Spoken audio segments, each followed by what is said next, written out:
Good morning and welcome to Sports Central, brought to you live and exclusive on Spectrum Television, all the way from the beautiful hills of Ibiako and in Godtun State, Kwaibo. My name is Mfonobo Nchina. Quite excited to be back on your screens this morning. Lots of exciting stories in the world of sport. We're talking about para-athletics in Nigeria, where lots of the para-athletes themselves have been complaining about non-payment of allowances ahead of the Paralympics, which is scheduled for this particular year. We'll also talk about a lot of other stories. Talking about the world of Formula One, where Audi has finally joined the Formula One racing team. We'll also take a look at the Aussie Open currently ongoing. We are right now in round 3, as lots of superstars talking about Carlos Alcaraz, Yannick Sinner, all try to progress to the next round. Gael Monfils yesterday played his last ever match at the Aussie Open. Also look at the WTS scene, where likes of Cory Kekagov, Arena Zabalenka all progress quite in a good manner to the next round of the competition. Well, superstars like Emma Raducanu had to survive an upset as she was knocked out by world number 55, Potapova. We'll also talk about football and where else than the holy grail of European football. Yesterday night we had the UEFA Champions League upon us. Kylian Mbappe continues to put a gap between him and his closest competitors. Real Madrid scored 6 past Mbappe's former club, talking about Monaco. These and many more would form the crux of our conversation today. But remember, you can follow us on all social media handles. Go to Facebook at Spectrum TV Live, X, follow me on his Twitter. Go to TikTok as well, and you can follow us. You can also follow me at Mfonobogitin on Facebook, and we'll do all to connect. We'll take just a quick breather now. When we're back, Sport Wrap-Up in full.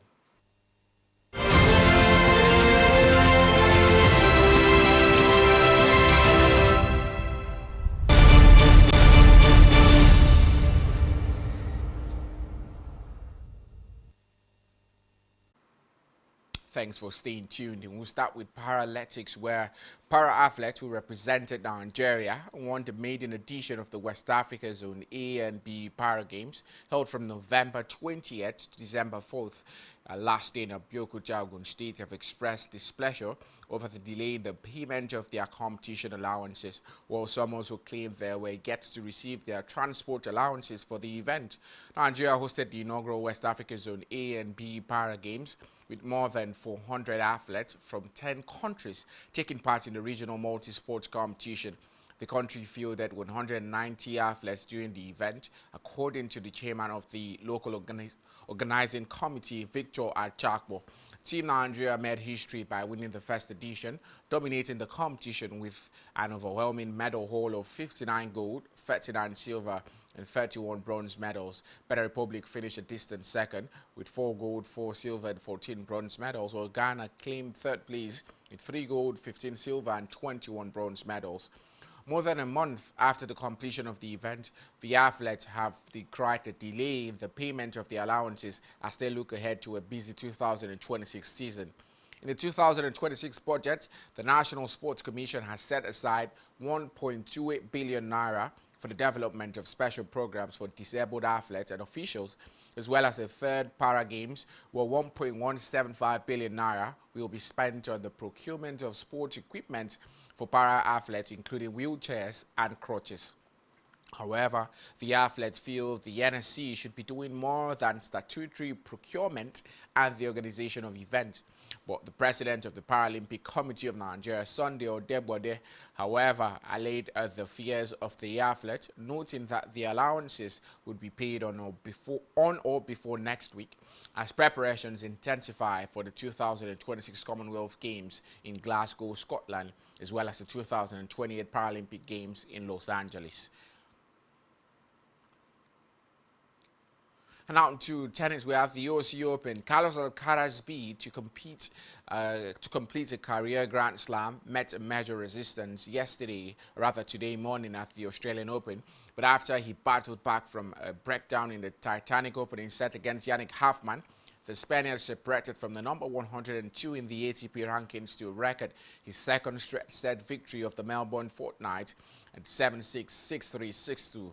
In the 78-minute opener, the longest first set of Alcaraz's career at the Slams, Hoffmann gave the world number 1 all he could handle by combining a rock-solid baseline performance with well-timed attacks in the Rodlava arena.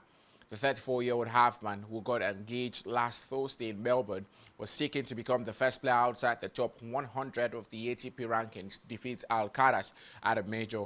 While he maintained a high level after the disappointing end to the opening set, Alcaraz was relentless in stretching his lead. The top seed will next meet qualifier Michael Zheng, who is due to return to play college tennis for the Columbia Lions after the tournaments.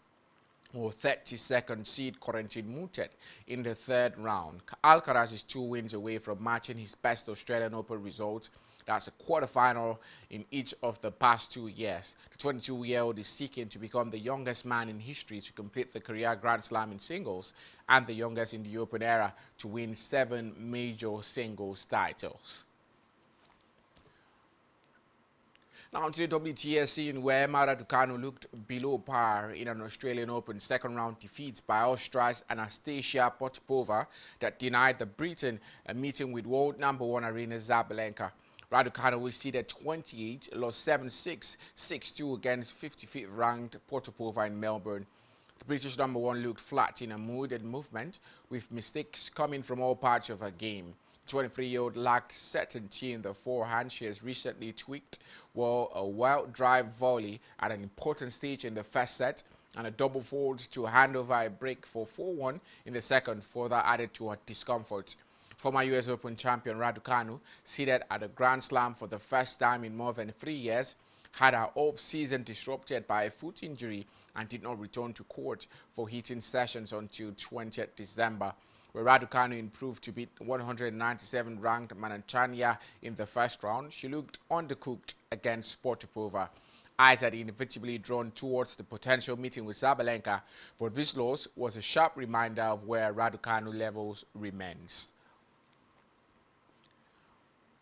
Now to Formula One, where Audi have set their target on becoming the most successful team in Formula One history as they launched their assault on the highest level of the sport. Audi is entering Formula One for the first time in its history this season, having taken over the Swiss-based Sauber team. Team principal Jonathan Whitley described the launch of the new team at a lavish event in Berlin as a historic moment. Although Audi ran its new car at the Circuit de Barcelona, Catalonia last week, the car unveiled that the event was a show car, not representative of the actual Audi design. Audi will join the rest of the teams at the first preseason test, which is to be held in private next week. Audi also has unveiled the slogan for the new project, which is to start something, stop at nothing.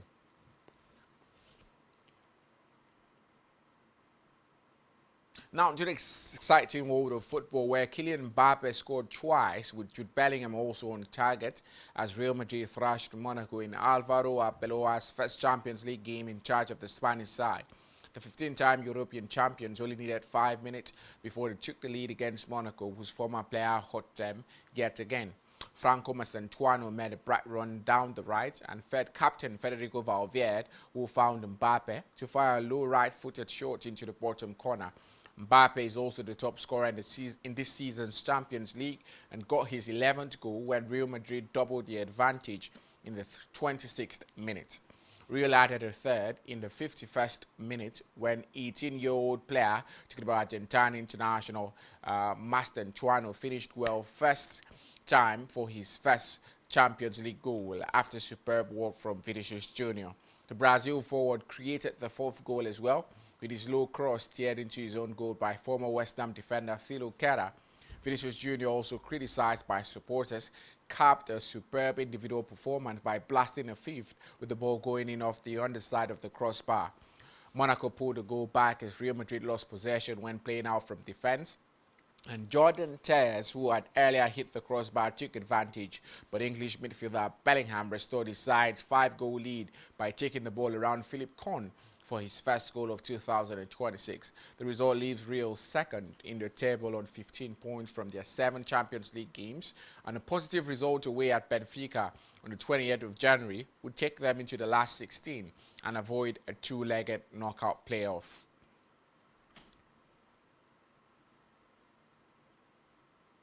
That's all we have for you on Sport Wrap-Up this morning, but not to worry, we'll take a quick break. And when we're back, the guys will be right here sitting on the table of greatness for what promises to be a very exciting conversation today. Make sure you stick around.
An interesting morning to return to talk about sports development and Sports Central this particular morning. Welcome to Sports Central, brought to you live and exclusive courtesy of Spectrum Television. Well, a whole lot to talk about this particular morning. I am Mutabe David. UEFA Champions League night of action returned yesterday, and as a matter of fact, we saw matches across different centres that was quite entertaining. But one would ask question, what exactly is wrong with Pep Guardiola's Manchester City side? The last 3-4 matches have actually been unsatisfactory for a side as big as Manchester City. We're going to talk about the City side on the show this particular morning. We'll also look at other major sporting events, the track and field conversation, the world of tennis, as the first Grand Slam of the year is currently up and running, and that's the Australian Open. Some players have already made their way through to the third round of this particular competition. We'll look at the losers, we'll also look at the winners. And we'll also talk, of course, about the Champions League games that are scheduled for later today across different venues as well. Well, Fon is right here with me together. We'll do this once again. Fon, good morning to you. I'd like to return. Excited to be back, UT. Just like you mentioned, I think Pep Guardiola continues to. It's almost looking at like the beginning of the year now for Pep Guardiola because you know when it gets rough for him, most times he tends to leave the football club. Yesterday, beaten by a Norwegian side who some are not up to the caliber of Manchester City at the moment. But we'll see if they get to improve. Got in a few signings now. Antoine Semenyo, Mark Gay is coming in, so might start over the weekend. So let's see if things get to change for that particular Manchester City side. But we'll talk more about football conversation in a short while. But let's first of all begin the conversation this morning from the exciting world of athletics. It has to do with a whole lot surrounding Nigeria and what has been happening over time. It has been more like a recurring decimal, especially where we have Nigerian athletes, Nigerian footballers, go to major continental or even international assignment, having to protest, revolt rather in that tournament, and of course looking for their pay. Recently we had a case of the Super Eagles of Nigeria at the FIFA World Cup playoff in Morocco, and of course even at the African Cup of Nations in that game against Algeria. Well, we hear that the recently concluded competition that happened in Abeokuta, where para-athletes who represented Nigeria won the maiden edition of the West African Zone A and B Para Games in Abeokuta, they have expressed displeasure over the delay in the payment of their competition allowances, while some also claim they were yet to receive even their transport allowances for the event. The competition was held last year, the 28th of November, down to the 4th day of December 2025 in Abeokuta, Ogun State. Well, from this is actually what we've usually talked about. In that particular tournament, Team Nigeria dominated, and of course an overwhelming medal haul of 59 gold, 39 silver, and 31 bronze medal as well. One would also look at the very fact that every single competition that happens, be it on the continent or even the international scene, it is always budgeted for. And of course, even most times the organizers of those competitions will also give participating nations their money before even they start the competition. But when we have cases like these, usually athletes and players coming out to revolt and protest for their money, it becomes a usual norm now in Nigerian history that whatever we do, we tend to, of course, see these athletes, these players revolt before they get their indemnities. And here it is once again. It is not just players. We're talking about para-athletics. Para-athletics, that's of course usually for players who are not good enough in terms of their legs and their hands. But this is happening once again, and Nigeria are on the map for the wrong reasons. Well, I think it's quite sad, just like you mentioned. I think even this should be done to able-bodied men. Maybe the disabled athletes should have kind of something to support them, because you already know it's quite difficult for them.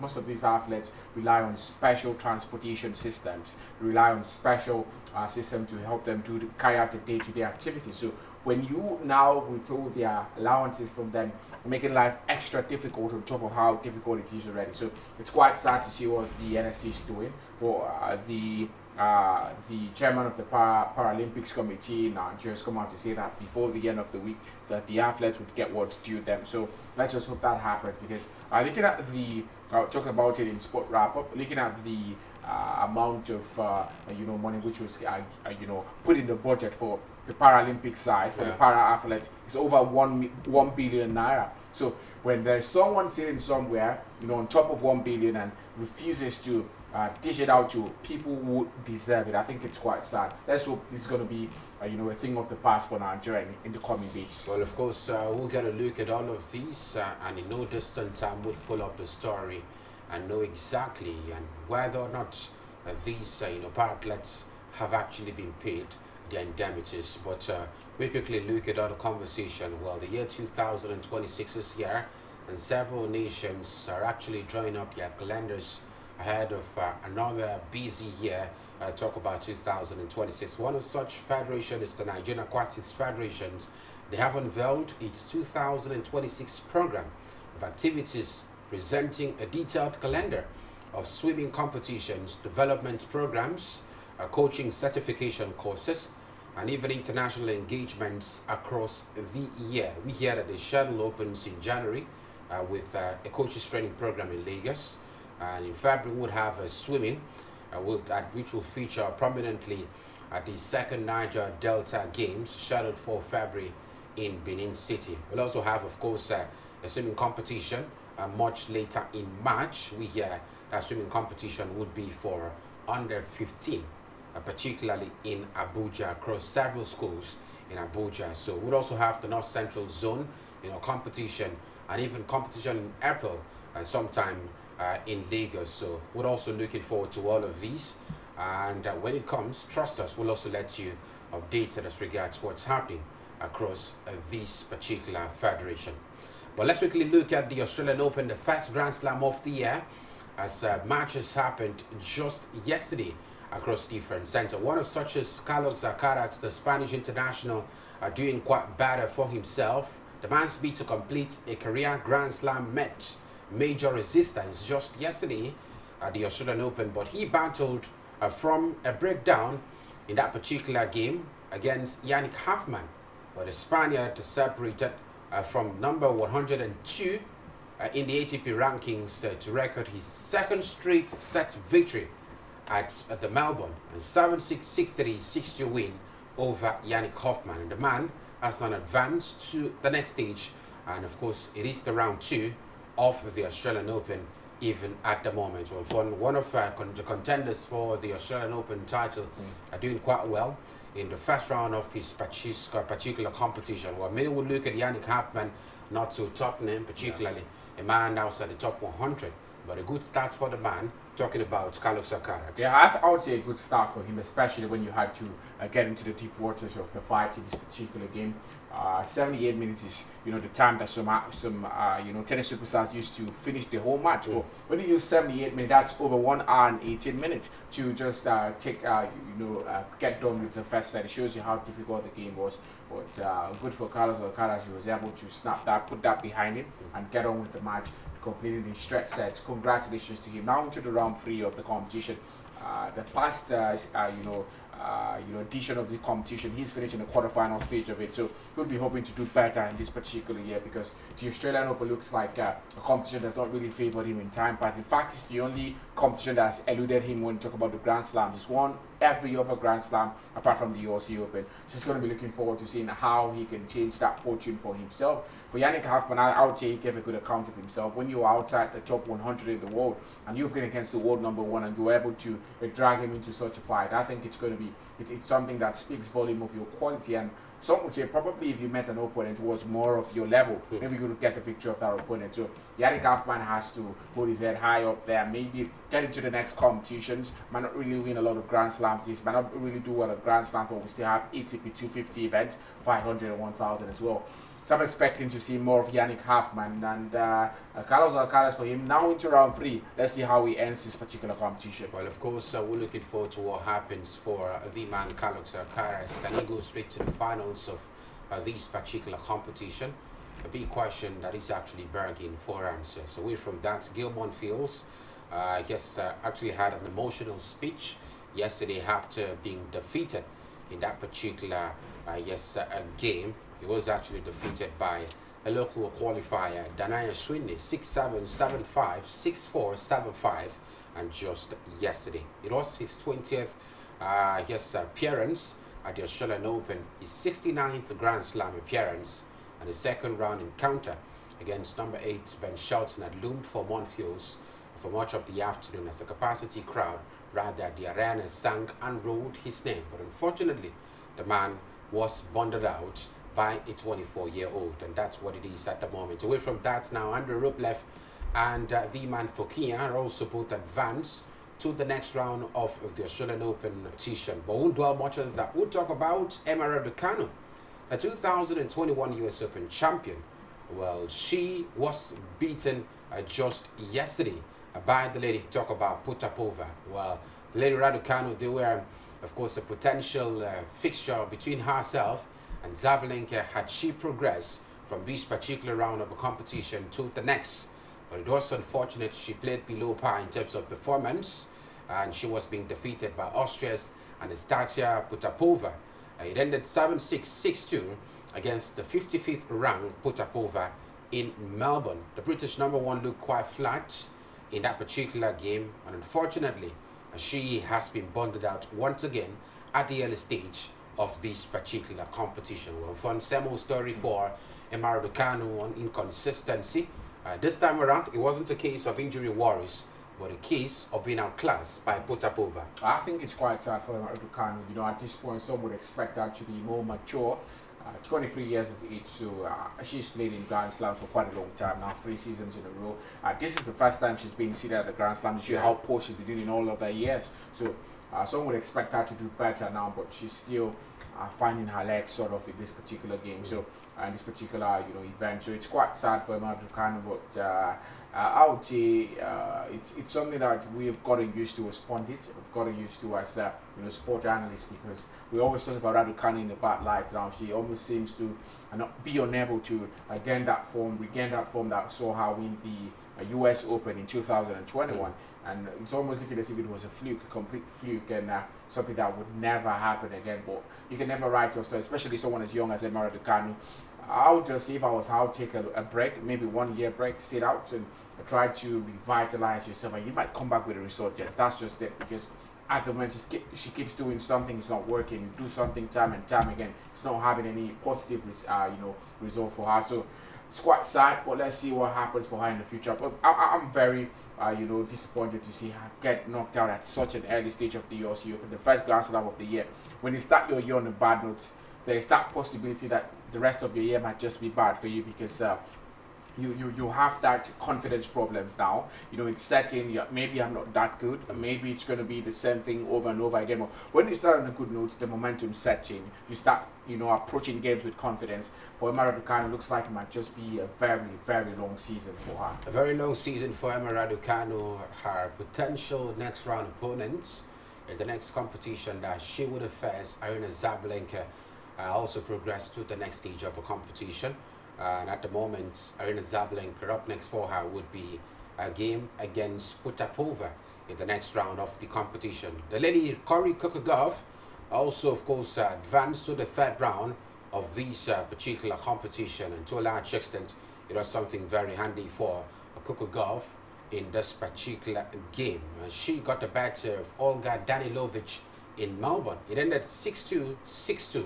And a game that spanned through 1 hour and 17 minutes at the Margaret Court Arena. So she has now advanced to the next phase of this competition. Victoria Mboko also is in the news. She called a best Grand Slam run and reaches the third round of the competition. She is 17th seeded in this particular game, or competition rather, advances to the third round of the Australian Open with a straight set victory over Katie McNally. Well, fun. This is actually one of the underdogs men are looking forward to in this particular tournament.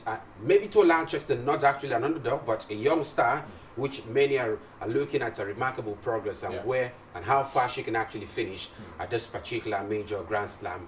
But a good early days for Victoria Mboko, now the Canadian, and one would also presume what you think exactly where she will finish at the Australian Open. Well, I think it's just what I've been talking about, the importance of starting the year on a high note. We saw at the ATP 250 event just before the US Open, she reached the final. She was only beaten by Mira and Briva, so she's riding on that confidence. Now she's gotten 2 victories, first round, second round. Now she's into the third round. It's going to be a case of I can do it. I can still go out there and get the better of some of my opponents. She's quite very young, still under 20, so she's still learning the ropes, so to say. So for Victoria Mboko, I know a lot of people will be expecting more from her. You know, especially last season she did quite well. But this is the Grand Slam. It's a different ball game. You have the likes of Arina Zabalenka here. You have Igor Swiatek. You have the defending champion Madison Keys. You've got lots of superstars here already. So for me, I don't really, expect Victoria Mboko to go ahead and win the Aussie Open, but maybe try to see how you can compete with the best of the best. You have a game against Arina Zabalenka, the Giga Swiatek of this world, the Codical Golf, and you give a good example of yourself. It shows that you are ready for the big time. So it's not just about winning for me. It's all about looking at her performance and how she progresses, that momentum. How does she get better, or does she recline, you know, against these top opponents? That's what I'm going to be looking forward for, you know, for Victoria Mboko at the Aussie Open. Well, of course, fingers crossed, we're looking forward to Victoria Mboko. A level of dominance, will it be that a dominant figure or a dominant youngster, as the case may be, this particular competition? We're looking forward to that as well. But let's quickly move straight down and look at the basketball scene. That's the NBA, with matches across different centers for franchise who haven't really been doing well. Looking forward to, you know, maintain their mojo and maybe return back to being quite a consistent side that we've seen maybe in the last couple of years. But we'll start off a conversation with the Rockets side, as Sengun powered the Rockets to 111 to 106 comeback win over the San Antonio Spurs. It has been some series of defeats in recent times for the San Antonio Spurs, and it just happened against the Rockets just once again. The Raptors, got past the Warriors in a game that ended 145 points to 127 points in first game without Jimmy Butler. Well, of course, for right here, looks like the Raptors are still, of course, getting themselves even without their star man Jimmy Butler. And conversation of nicking a team that can actually challenge for wins even without a particular single superstar, and that's what the Raptors are doing at the moment. But when you would actually look at how far can they go without their star man Jimmy Butler in this one? Well, I'll say it's just about getting the wins. We still have a long way to go this season in the NBA regular season. For the Raptors, it's just going to be about one win at a time. You know, take it one step at a time, and I think it's going to end up well for them. For the Golden State Warriors, quite sad to see them, falling in this particular match, because some would expect them to be one of the best sides in the NBA. But this season has been quite topsy-turvy for them. Let's see how it changes for them in the coming days. Well, Adebayo Mpokwa led the Miami Heat past the Kings. It ended 130 to 117 points victory right there. While the Utah Jazz rallied to beat the Timberwolves 127 to 122 for their 15th win of the season. While the Bulls matched the franchise record of 127 to 122 to 25 3-pointers rather in 138 wins to 110 over the Clippers. Many would ask what happened to Kawhi Leonard and of course James Harden for the Clippers side. Sometimes you win and sometimes you're also being defeated, and that's the conversation for the Clippers at the moment. Away from that, quickly to the world of Formula One, where we hear that John Owen is set to leave his role as Mercedes chief designer.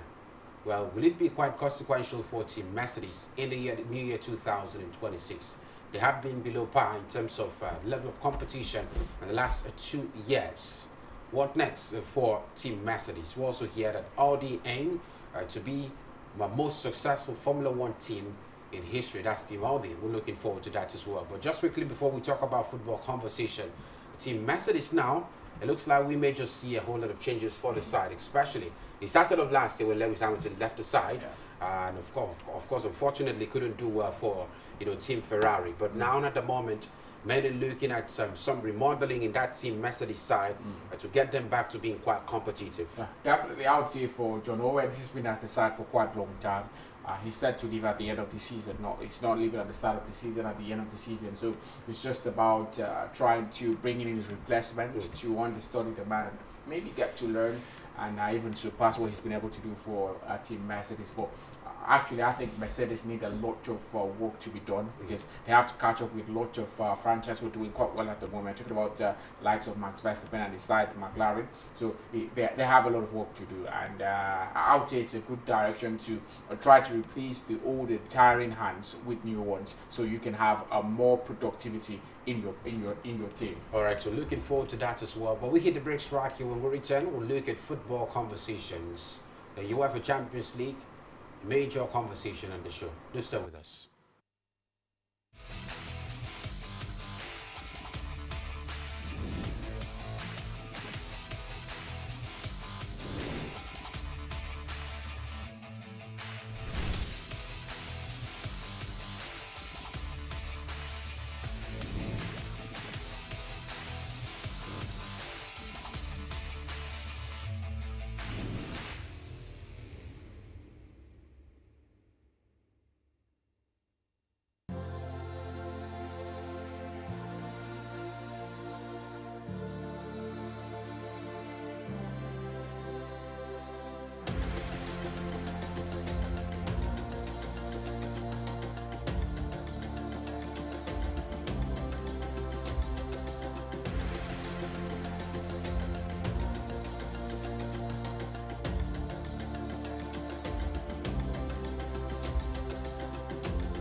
Welcome back. This is Sports Central, and of course, straight to the world of football.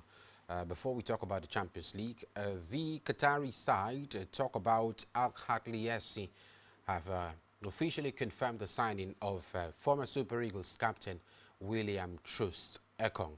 But the man linked up with the Al Ahly FC side from Saudi club Al Khalod, and the most experienced centre back, well, one of the most experienced centre back, as a matter of fact, has signed a contract with his new club until 2028. But the man, of course, has been assigned his favorite number 5 jersey, and he's looking forward to a big start with the Al Ahly side, a top club in Saudi Arabia, as a matter of fact, getting the former Nigerian Super Eagles captain. And men are looking forward to another new adventure with this new side.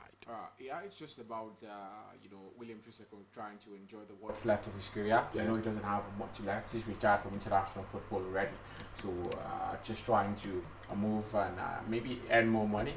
He was in Saudi Arabia with Al Khalid. Now he's in Qatar with Al Ahly, so something exciting to see. Al Ahly is quite a big side when it comes to Qatari football, so I'm expecting to see William Troost-Ekong at the very top, maybe the AFC Champions League, the Asian Champions League competed, maybe win some honours before calling it quits on his career. Now, we also hear that Rivers United have already departed the shores of the country, looking forward to their game against Power Dynamos in the CAF Champions League, slated for later this particular week. We hit the brakes right here. When we return, we'll head straight to the UEFA Champions League conversations and look at games that happened yesterday and the ones expected later today.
Welcome back. It is still Sports Central right here in Spectrum Television. Let's quickly look at the UEFA Champions League. Starting off with Manchester City as they were stunned by Bordeaux and Glimt.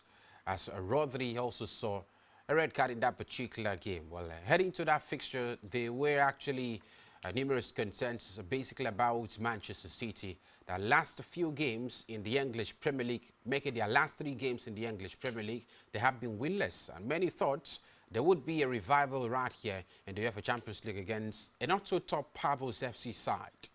But it was Pavos FC who looked to be the best team on the night.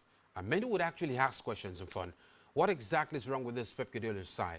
We saw last season when the man, of course, almost complained every match week about the absence of Rodri.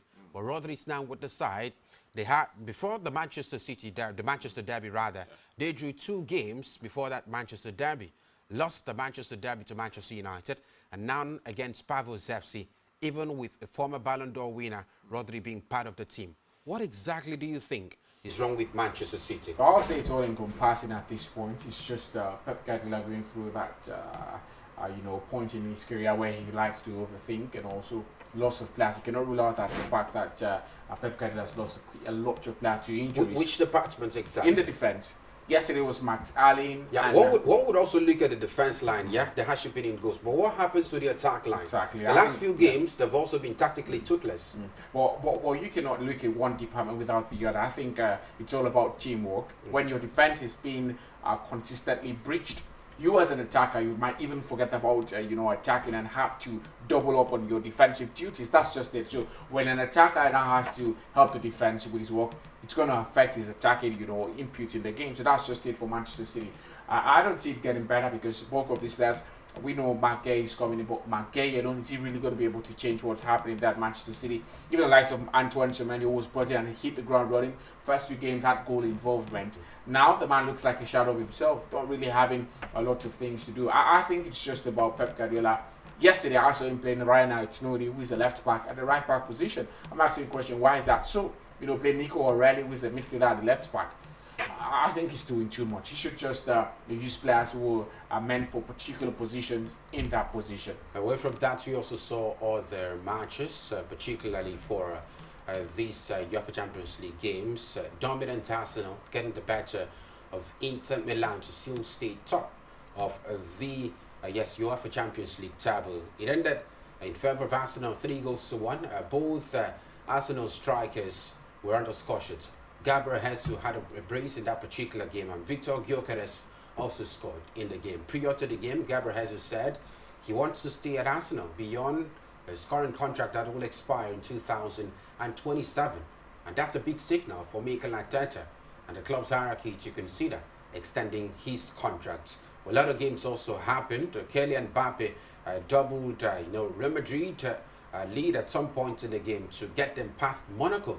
Well, it was a game of a dominant, performance for the Alvaro Arbeloa's boys, because a game of large margin, 6-1. It ended in favor of Real Madrid rather. Kylian Mbappe, Mastantoni, we're also talking about Jude Bellingham and Vinicius Junior, all scoring for Arbeloa's side. And it was quite a game that they won't actually forget in a hurry. Tottenham Hotspur eased some pressure of Thomas Frank in that particular win against Borussia Dortmund, one of the sides that haven't considered the Champions League at home this particular season, but have been poor in the English Premier League. Other matches will return today. Marseille will take on Liverpool, and Arne Slot has hinted that Mo Salah may just be starting the game later today. Chelsea will take on Pavos FC. Galatasaray will trade tackles with Atletico Madrid, and those are the games that are scheduled to take place later today. On for unpacking shots just before we bounce, Spurs looks like they are quite excellent a little bit in the UEFA Champions League as well, regards what we're seeing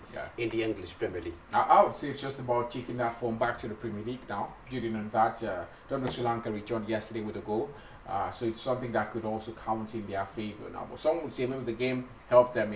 The game was tailor-made for them in some way, because Dortmund got a red card early into the game. Probably it was still 11 against 11. We've seen some sort of Dortmund comeback in that game, but then I would say it's good to have Tottenham Hotspur finally win a game. Now it's about taking that momentum to the Premier League and continuing from there. Well, of course, we'll draw the curtains right here. Thank you very much for being part of the show. We'll talk more extensively about football conversations when we return later tomorrow. Well, I am Mutabe David, and I'm so delighted to be here. Catch us later tomorrow for more extensive conversation in the world of sports. Have a fabulous day, and bye for now.